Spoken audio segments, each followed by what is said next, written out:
अस्सलाम वालेकुम गाइस। हमारा नेक्स्ट टॉपिक है कूलिंग कर्व्स। हम इससे पहले जो टॉपिक हमने पढ़ा था वो था हीटिंग कर्व्स, और हीटिंग कर्व्स में हमने देखा कि जब हम किसी सब्सटेंस के ऊपर हीट उसको टेम्परेचर देते हैं और उसका टेम्परेचर चेंज करते हैं, so with the passage of time उसमें सम चेंजेस आती हैं। और वो चेंजेस किस किस रीजन में आती हैं, उन रीजन्स, उस डिस्टिंक्ट रीजन्स को जब हम मार्क करते हैं ऑन द ग्राफ, तो वो फिर हमारे पास वो जो कर्व्स बन जाती हैं। तो वो हमारे पास हीटिंग कर्व्स थी। यहां पर हम बिल्कुल उसकी उलट चीज पढ़ रहे हैं। यहां पर हमने पढ़ना है कूलिंग कर्व्स। ठीक है। अब कूलिंग कर्व बिल्कुल हीटिंग कर्व जो हमने पहले पढ़ा था उसके ऑपोजिट है। ठीक है। एक चीज आपने इन दोनों चीजों को पढ़ने से पहले आपने एक चीज दिमाग में याद रखनी है कि देखें, यहां पर वर्ड यूज होता है काइनेटिक एनर्जी, पोटेंशियल एनर्जी। तो काइनेटिक एनर्जी जब काइनेटिक एनर्जी रिलेट करती है टेम्परेचर से। ठीक है। टेम्परेचर का मतलब होता है गर्माइश, किसी चीज को हीट। जब आप टेम्परेचर बढ़ाते हैं तो उस सब्सटेंस के मॉलिक्यूल्स की काइनेटिक एनर्जी बढ़ जाती है। यानी कि जब आप किसी चीज को टेम्परेचर देंगे तो इसके मॉलिक्यूल्स तेज तेज मूव करना शुरू करेंगे। तेज तेज मूव करने का मतलब है कि इनकी काइनेटिक एनर्जी बढ़ गई है। तो टेम्परेचर ज्यादा करने से काइनेटिक एनर्जी ज्यादा होगी, टेम्परेचर कम करने से काइनेटिक एनर्जी कम होगी। बस इस कॉन्सेप्ट को दिमाग में रखिएगा। ठीक है। सॉलिड के अंदर जो एटम्स या पार्टिकल्स होते हैं वो टाइटली बॉन्डेड होते हैं और वो वाइब्रेटरी मोशन शो करते हैं। लिक्विड्स के थोड़े उनकी जो इंटरमोलिकुलर फोर्स है, जो बॉन्डिंग फोर्स है, थोड़ी वीक होती है, इसलिए वो फ्लो करते हैं। और गैसेस के अंदर इंटरमोलिकुलर फोर्सेस बिल्कुल वीकेस्ट होती हैं, इसीलिए उनके गैस के मॉलिक्यूल्स इधर उधर उधर उधर उड़ते रहते हैं। ठीक है। तो ये बेसिक कॉन्सेप्ट है। ये टॉपिक पढ़ाने से पहले हमने हीटिंग कर्व डिटेल से पढ़ लिया। आप उसको पिछले टॉपिक में, पिछले वीडियोस में जाकर देख सकते हैं। अब चूंकि हम कूलिंग कर्व पढ़ रहे हैं, तो कूलिंग कर्व में हम क्या कर रहे हैं, हम एक्चुअली टेम्परेचर डाउन कर रहे हैं। हमने उसमें जो हमने हीटिंग कर्व पढ़ा था उसमें टेम्परेचर ज्यादा होता हो रहा था, उसमें हमारे पास यूं जा रही थी कर्व। ठीक है। और एंड पे गैसेस फेज पे हमने खत्म किया था। अब कूलिंग कर्व में हम उलट चलाना है। हमने क्या करना है कि वो गैसेस फेज से स्टार्ट करना है और वापस सॉलिड फेज पे आना है। बिल्कुल उसके उलट चलना है हमने। ठीक है। कूलिंग कर्व्स की बात कर रहा हूं मैं। अब कूलिंग कर्व में क्या हो रहा है, जरा चेक करते हैं। Cooling curve shows the reverse process of heating curves. Cooling curve उस जो हीटिंग कर्व हमने पढ़ा था उसके बिल्कुल रिवर्स है, उसके बिल्कुल उलट है। As the substances are cooled, क्यों? क्योंकि इसमें सब्सटेंसेस कूल किए जा रहे हैं। उसमें हमने हीट किए थे, इसमें हम सब्सटेंसेस को कूल करेंगे। It also consists of similar distinct regions but in reverse order. इसमें भी डिस्टिंक्ट रीजन्स पाए जाते हैं लेकिन रिवर्स ऑर्डर में। उसमें हमारे पास ग्राफ यूं गया था, इसमें उलट आ रहा है। ठीक हो गया। तो this is just an intro part of the cooling curves. अब देखते हैं कि इसमें हमारे पास कौन कौन से कर्व्स हैं। अब देखें जरा, वो जो हमने हीटिंग कर्व पढ़ा था उसमें हमने ऊपर गैसेस फेज पे छोड़ दिया था वो टॉपिक।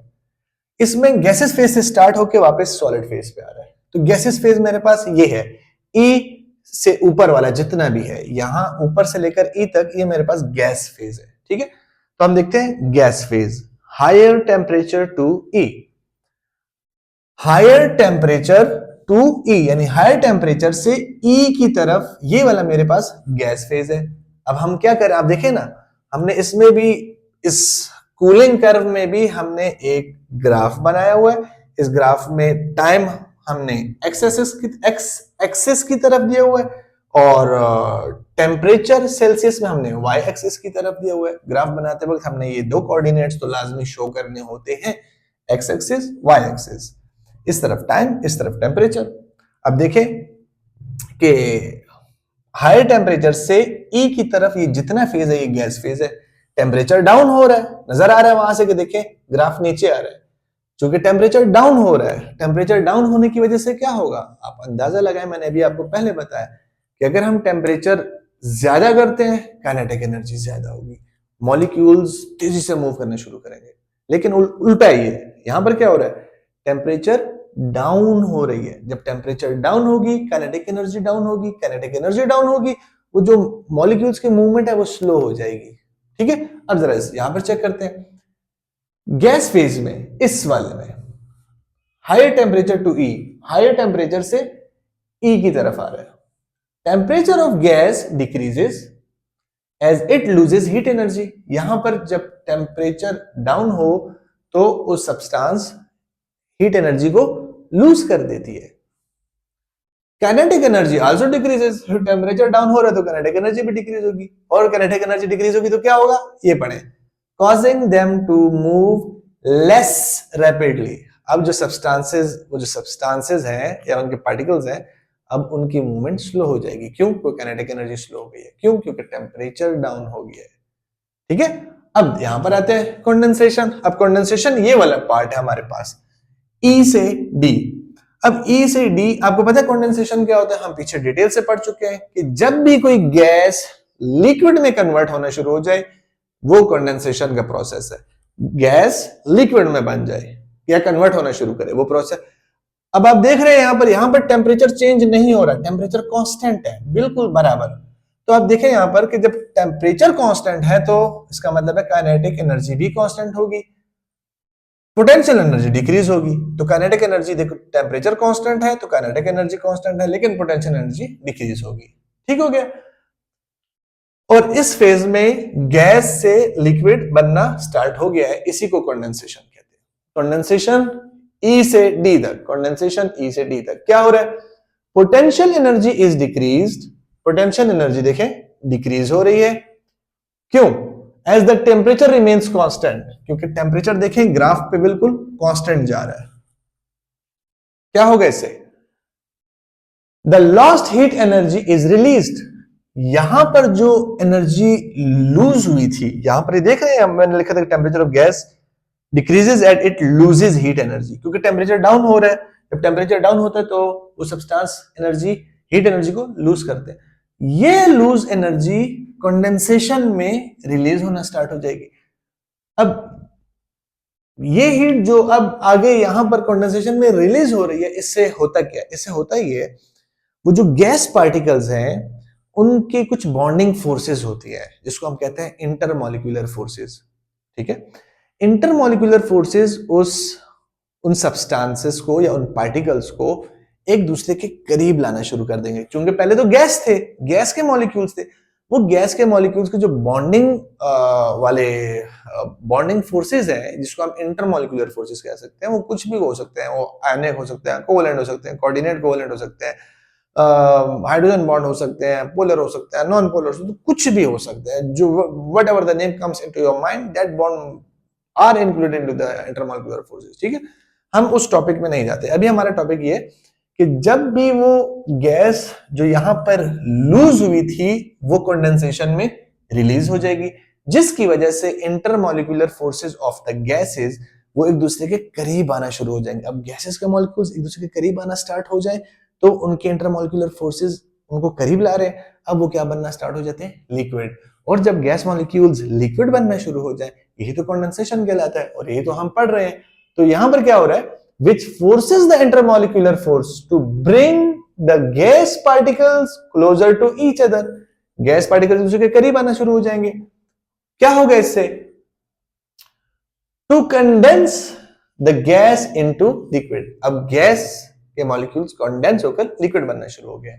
आगे देखते हैं, resulting into latent heat of vaporization is being released। Heating curve में हमने पढ़ा था कि लेटेंट हीट ऑफ वेपराइजेशन वहां पर यूज हुआ था, यहां पर latent heat of vaporization release हो जाता है। अगर किसी को latent heat of vaporization, latent heat of fusion समझ नहीं आया तो इससे अगली जो वीडियोस हैं उसमें मैं इसको भी अच्छे तरीके से आप लोगों को समझा दूंगा। आसान है, ज्यादा घबराने की जरूरत नहीं है। ठीक है, तो हमारे पास गैस फेज भी हो गया, कंडेंसेशन फेज भी हो गया, उसमें हमने वो जो एनर्जी चेंजेस आई वो भी देखी, और सब्सटेंस किस स्टेट से किस में जाके कन्वर्ट हो गया ये भी देखा। यहां पर लिक्विड बनना शुरू हो गया। अब ये सारा लिक्विड फेज है। अब हम देखते हैं कि डी से सी तक क्या हो रहा है। डी से सी देखें क्या लिखा हुआ है, लिक्विड फेज। डी से सी देखते हैं, ये रहा जनाब लिक्विड फेज। अब देख रहे हैं यहां पर कि ग्राफ और नीचे जाता जा रहा है, नीचे जाता जा रहा है। इसका मतलब है कि टेम्परेचर और डाउन हो रहा है। जब टेम्परेचर और डाउन हो रहा है इसका मतलब क्या हुआ, जब भी टेम्परेचर डाउन होता है तो वो सब्सटेंस मजीद हीट लूज करती है। जब कोई चीज मजीद हीट लूज करे तो उसकी काइनेटिक एनर्जी और कम होती है, और जब काइनेटिक एनर्जी और कम हो तो चीजें और वो जो चीजों की मूवमेंट होती है वो मजीद स्लो हो जाती है। सीधी सी बात है। देखते हैं कि अब इन्होंने क्या लिखा हुआ है। अच्छा, लिक्विड फेज डी से सी, डी से C. Temperature of liquid further decreases, temperature of liquid further decreases as it loses more heat। क्योंकि हीट ज्यादा और ज्यादा लूज हो रहा है।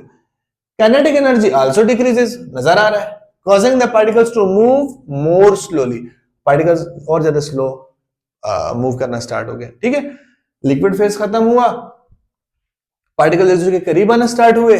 जब लिक्विड के पार्टिकल एक दूसरे के इतने करीब आना स्टार्ट हो जाए तो वो आहिस्ता आहिस्ता सॉलिड में कन्वर्ट होना शुरू हो जाते हैं। इस प्रोसेस को कहते हैं फ्रीजिंग। जब लिक्विड के पार्टिकल्स सॉलिड बनना शुरू हो जाएं, बने नहीं, लिक्विड के पार्टिकल्स इतने दूसरे के करीब आ जाए, इंटरमोलिकुलर फोर्स इतना उनको करीब ले आए कि वो लिक्विड अब सॉलिड में कन्वर्ट होना शुरू हो जाए, वो फ्रीजिंग कहलाता है। तो वही हम देखते हैं फ्रीजिंग। अब फ्रीजिंग पार्ट नजर आ रहा है हमें, सी से बी तक का है, ये फ्रीजिंग पार्ट है सी से बी तक का ग्राफ के ऊपर। अब आप देखें कि यहां पर टेम्परेचर बिल्कुल कांस्टेंट है, टेम्परेचर डाउन नहीं हो रहा, टेम्परेचर कांस्टेंट है। जब टेम्परेचर कांस्टेंट है इसका मतलब है काइनेटिक एनर्जी कांस्टेंट है। तो देखें kinetic energy constant, potential energy decrease होगी, काइनेटिक एनर्जी कांस्टेंट है। ठीक हो गया, ये बातें हमने यहां पर देखी क्योंकि यहां से यहां तक अब वो लिक्विड सॉलिड में कन्वर्ट हो रहा है और इस अमल को फ्रीजिंग कहते हैं। देखते हैं, potential energy is decreased, potential energy is decreased as the temperature remains constant, temperature बिल्कुल कांस्टेंट है। Liquid start freezing into solid, यहां से लिक्विड अब सॉलिड में कन्वर्ट होना शुरू हो गया है। क्यों? क्योंकि टेम्परेचर डाउन हो रहा है, मॉलिक्यूल्स करीब आ रहे हैं। The lost heat energy is released, यहां पर जो लिक्विड फेज में जो एनर्जी लूज हुई थी, ये लिक्विड फेज में देखे ना, ये एनर्जी लूज हुई थी, वो यहां पर आकर रिलीज होना शुरू हो जाएगी। हमने पढ़ा भी है कि जब भी energy, lost heat energy release हो तो क्या होता है, इंटरमॉलिक्यूलर फोर्सेस एक्टिव हो जाते हैं उन सब्सटेंसेस की और वो उनको और करीब लेके आने की कोशिश करते हैं। ठीक है, एक दूसरे के और करीब आ जाए। तो चूंकि लिक्विड मॉलिक्यूल्स थे, लिक्विड मॉलिक्यूल्स अब एक दूसरे के और करीब आना शुरू हो जाएंगे, इतने करीब तो एक दूसरे के साथ वो एक खास ऑर्डर्ड अरेंजमेंट में एक दूसरे के साथ चिमट जाएंगे यूं। ठीक है, बॉन्ड बना लेंगे और वो किस में कन्वर्ट हो जाएंगे, लिक्विड कन्वर्ट हो जाएगा सॉलिड में, और यही तो फ्रीजिंग कहलाता है और यही हम पढ़ रहे हैं। अब होगा क्या, the lost heat energy is released which forces the intermolecular force to bring the liquid particles closer to each other, एक दूसरे के करीब आ जाएंगे वो लिक्विड पार्टिकल्स, और and arrange them into solid structure। वो लिक्विड पार्टिकल्स अब क्या होना स्टार्ट हो गए, सॉलिड स्ट्रक्चर में चेंज होना शुरू हो गए। आगे देखते हैं, resulting in the latent heat of fusion is being released, और यहां पर latent heat of fusion release होना स्टार्ट हो जाएगा।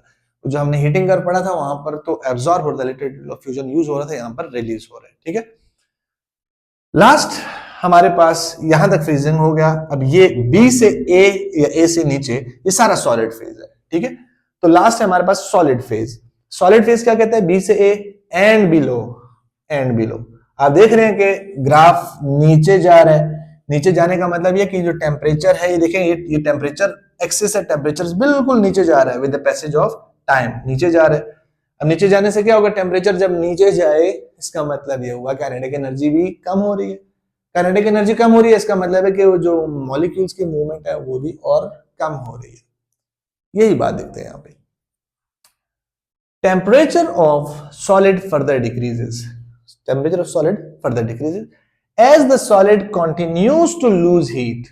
अब टेम्परेचर डाउन जा इसीलिए रहा है कि वो हीट लूज होती जा रही है, resulting in the decrease of kinetic energy. जब टेम्परेचर कम हो तो काइनेटिक एनर्जी भी कम होगी, causing them to vibrate less, और अब उस सॉलिड सब्सटेंस की जो पार्टिकल्स की मूवमेंट है, वाइब्रेशन है, वो और ज्यादा कम हो जाएगी। तो जितनी चीजें सॉलिडिफाई होती जाती हैं, सॉलिड बनती जाती हैं, उनकी वाइब्रेटरी मोशन और कम से कमतर होना स्टार्ट हो जाती है।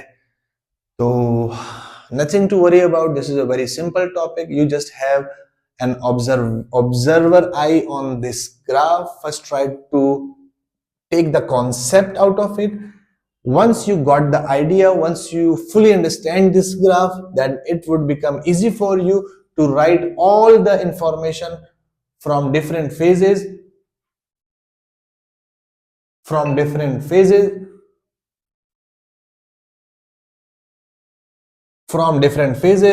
to all the processes which I have already written down here.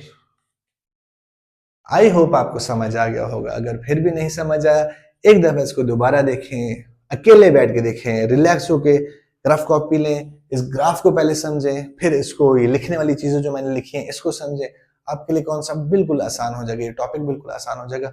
शर्त यह है कि अकेले बैठें, रिलैक्स होके पॉजिटिव यूज करें, सोशल मीडिया का पॉजिटिव यूज करें, मोबाइल फोन और कंप्यूटर का और लैपटॉप का ये जो इल्म है ये अल्लाह ताला का नूर है, और अल्लाह ताला का नूर और ये जो गंद, ये नूर और गंद एक जगह पर, एक प्याले में, एक सीने में, एक दिल में जमा नहीं हो सकते। So try to clean your minds first, then your heart, और इंशाल्लाह आप देखेंगे कि ये यूं आपके सीनों में उतरता जाएगा। ठीक है, कोई सवाल हो, कोई चीज समझ नहीं आए, कमेंट करें, मैं आपको एक नई वीडियो बना दूंगा, आसान हो जाएगा काम आपके लिए। ठीक है, thank you so much, Allah Hafiz.